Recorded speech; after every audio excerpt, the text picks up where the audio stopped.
Halo semuanya, selamat datang kembali di channel ini. Kali ini, kita akan mengupas sebuah topik yang mungkin sudah sering kita dengar, tapi jarang benar-benar kita pahami secara mendalam. Bayangkan, sebuah ibadah yang menjadi rukun Islam kelima, haji, dan juga ibadah sunnah yang banyak dilakukan umat muslim, yaitu umroh, ternyata bisa berubah menjadi mesin ekonomi raksasa bagi sebuah negara. Dan negara itu tentu saja adalah Arab Saudi. Kalau biasanya kita mendengar berita tentang haji, yang terbayang mungkin soal antrian panjang, kuota jemaah, atau pengalaman spiritual luar biasa di Tanah Suci. Tapi di balik itu semua, ada fenomena ekonomi yang nilainya mencengangkan. Setiap tahun, dari jutaan jemaah yang datang ke Mekah dan Madinah, Arab Saudi bisa meraup pendapatan hingga ratusan triliun rupiah.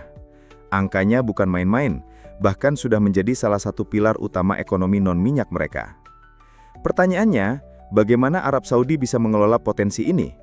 Apa strategi yang mereka gunakan, dan apa dampaknya bagi umat Islam di seluruh dunia, termasuk kita di Indonesia? Apalagi, di balik kesyahduan ibadah yang sakral ini, ada transformasi besar-besaran yang sedang dijalankan lewat program ambisius bernama Visi 2030. Jadi di video kali ini, kita akan membedah bagaimana spiritualitas dan ekonomi bertemu dalam satu panggung besar. Yuk simak sampai akhir, karena apa yang akan kita bahas bukan sekedar angka-angka, tapi juga gambaran masa depan industri haji dan umroh yang bakal mengubah wajah Arab Saudi dan mempengaruhi jutaan jemaah di seluruh dunia. Kalau kita bicara tentang Arab Saudi, mungkin yang pertama terlintas di pikiran banyak orang adalah minyak bumi. Wajar saja, karena selama puluhan tahun, negeri ini memang dikenal sebagai raksasa energi dunia yang mengandalkan minyak sebagai sumber utama pendapatan negara. Tapi di balik itu, ada satu identitas lain yang jauh lebih mendalam. Arab Saudi adalah pusat spiritual bagi lebih dari 1,8 miliar umat muslim di seluruh dunia. Mekah dan Madinah bukan hanya sekedar kota, melainkan simbol iman, tempat suci yang menjadi tujuan utama setiap muslim. Setiap tahun, jutaan orang datang ke Tanah Suci, baik untuk menunaikan ibadah haji, yang merupakan rukun Islam kelima, maupun umroh yang bisa dilakukan kapan saja. Dari sisi spiritual, perjalanan ini adalah puncak kerinduan umat muslim, tapi dari sisi ekonomi, arus manusia dalam jumlah luar biasa ini menciptakan gelombang aktivitas ekonomi raksasa. Data menunjukkan, jumlah jemaah haji setiap tahun berkisar antara 2 hingga 3 juta orang. Dari mereka saja, Arab Saudi diperkirakan meraih pendapatan sebesar 10 hingga 15 miliar dolar AS. Sementara itu, jumlah jemaah umroh jauh lebih besar, sekitar 8 juta orang per tahun, dengan pendapatan mencapai 4 hingga 5 miliar dolar AS.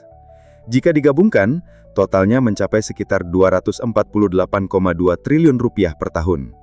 Angka ini benar-benar fantastis, dan menjadikan sektor haji dan umroh sebagai penyumbang pendapatan non-minyak terbesar kedua bagi Arab Saudi, hanya kalah dari minyak dan gas. Yang lebih menarik, dampaknya terasa langsung di tingkat lokal, terutama di Mekah dan Madinah.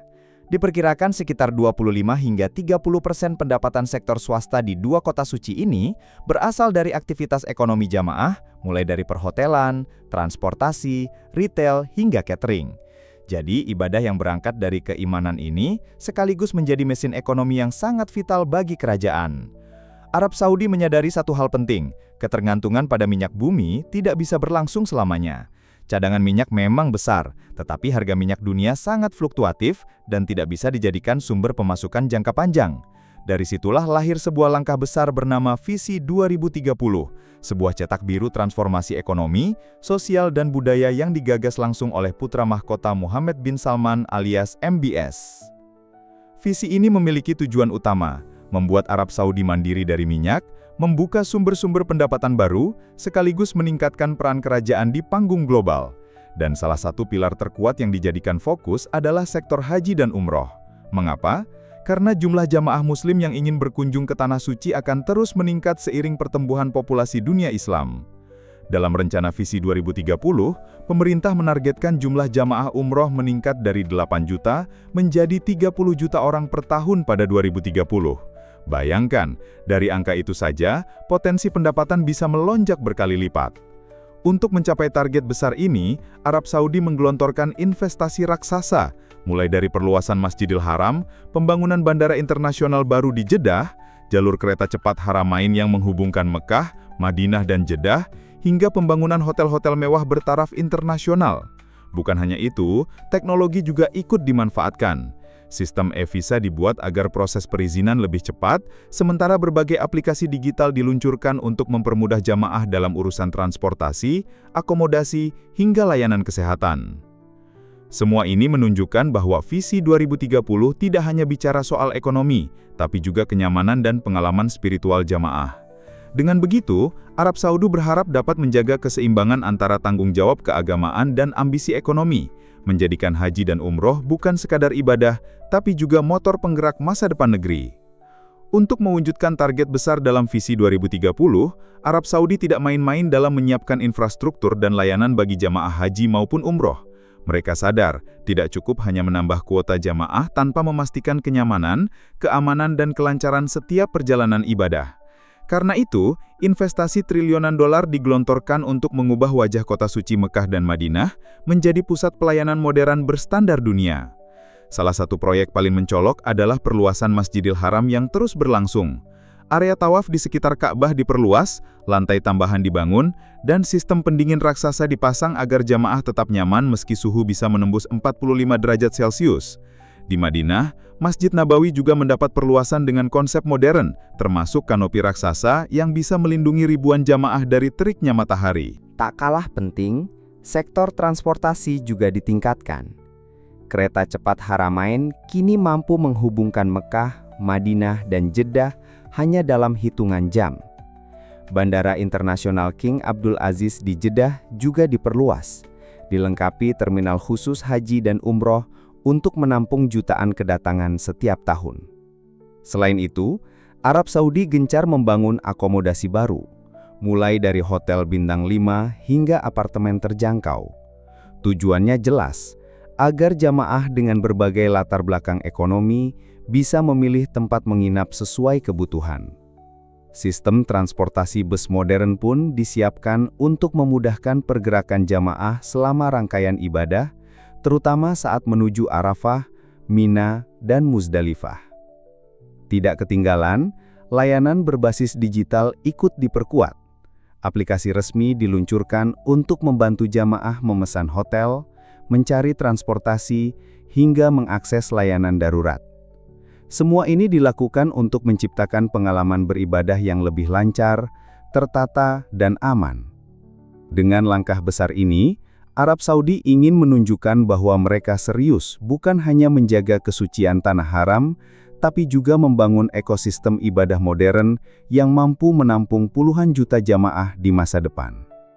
Transformasi haji dan umroh dalam kerangka visi 2030 bukan hanya mengubah wajah Arab Saudi, tapi juga memberi dampak besar bagi perekonomian global, termasuk Indonesia.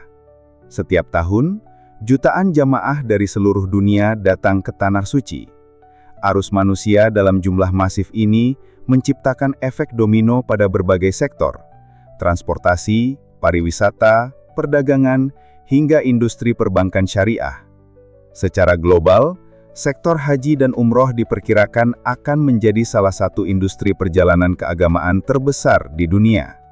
Negara-negara pengirim jamaah seperti Indonesia, Pakistan, India, Mesir, dan Turki ikut merasakan dampaknya. Misalnya, kebutuhan penerbangan khusus haji dan umroh meningkat tajam. Maskapai dari berbagai negara berlomba membuka rute langsung ke Jeddah atau Madinah. Ini artinya, ada peluang ekonomi besar di sektor penerbangan, catering halal, hingga jasa logistik internasional. Bagi Indonesia, dampak ini bahkan lebih nyata. Sebagai negara dengan jumlah jamaah haji terbanyak di dunia, Indonesia memiliki antrian panjang hingga puluhan tahun. Dengan adanya target peningkatan kuota dari Arab Saudi, harapannya waktu tunggu bisa lebih singkat. Namun, di sisi lain, biaya haji dan umroh berpotensi meningkat, karena standar layanan dan infrastruktur baru yang dibangun Saudi tidak murah. Di sektor domestik, bisnis travel umroh di Indonesia semakin berkembang pesat. Ribuan biro perjalanan menawarkan paket umroh dengan variasi harga dan fasilitas. Perbankan syariah pun gencar menawarkan tabungan haji dan umroh untuk mempermudah umat menyiapkan biaya sejak dini. Dampak lainnya adalah meningkatnya arus perdagangan. Produk-produk Indonesia, mulai dari makanan halal, busana muslim, hingga perlengkapan ibadah, punya peluang besar untuk dipasarkan di Arab Saudi yang semakin terbuka dengan investasi asing. Dengan kata lain, visi 2030 Arab Saudi bukan hanya urusan dalam negeri mereka, tapi juga membuka babak baru hubungan ekonomi dengan dunia Islam. Dan Indonesia menjadi salah satu pemain penting di dalamnya. Teman-teman, setelah kita membahas panjang lebar soal visi 2030 Arab Saudi, satu hal yang bisa kita tarik adalah bahwa ibadah haji dan umroh bukan lagi sekadar ritual tahunan, tetapi juga menjadi pilar ekonomi global. Arab Saudi dengan cerdas memanfaatkan posisi uniknya sebagai penjaga dua kota suci, Mekah dan Madinah, untuk membangun masa depan yang lebih mandiri dari ketergantungan minyak. Namun, di balik semua pembangunan megah dan strategi modernisasi, kita tetap perlu ingat bahwa inti dari haji dan umroh adalah kesyahduan spiritual. Infrastruktur, hotel mewah, kereta cepat dan layanan digital memang mempermudah. Tapi, jangan sampai esensi ibadah hilang ditelan modernisasi. Inilah refleksi yang penting bagi kita semua. Bagaimana menjaga keseimbangan antara nilai spiritual dan kebutuhan praktis jamaah. Bagi Indonesia sendiri, transformasi ini membawa peluang sekaligus tantangan. Kuota yang bertambah tentu memberi harapan, tetapi biaya dan persaingan dalam layanan juga akan meningkat. Kita perlu menyiapkan diri, baik dari sisi regulasi pemerintah maupun kesiapan umat, agar bisa benar-benar memanfaatkan momentum ini. Nah, bagaimana menurut kalian? Apakah modernisasi besar-besaran yang dilakukan Arab Saudi ini akan semakin memudahkan jamaah, atau justru membuat ibadah terasa lebih komersial? Apakah Indonesia siap menghadapi dampak dari perubahan ini? Yuk, tulis pendapat kalian di kolom komentar karena diskusi dari kalian akan bikin topik ini makin hidup. Jangan lupa juga untuk like, share, dan subscribe channel ini supaya kalian tidak ketinggalan pembahasan menarik lainnya seputar dunia Islam, haji, umroh, dan isu-isu global yang dekat dengan kehidupan kita. Terima kasih sudah menonton sampai akhir, semoga video ini bermanfaat dan menambah wawasan kita semua. Sampai jumpa di video berikutnya. Wassalamualaikum warahmatullahi wabarakatuh.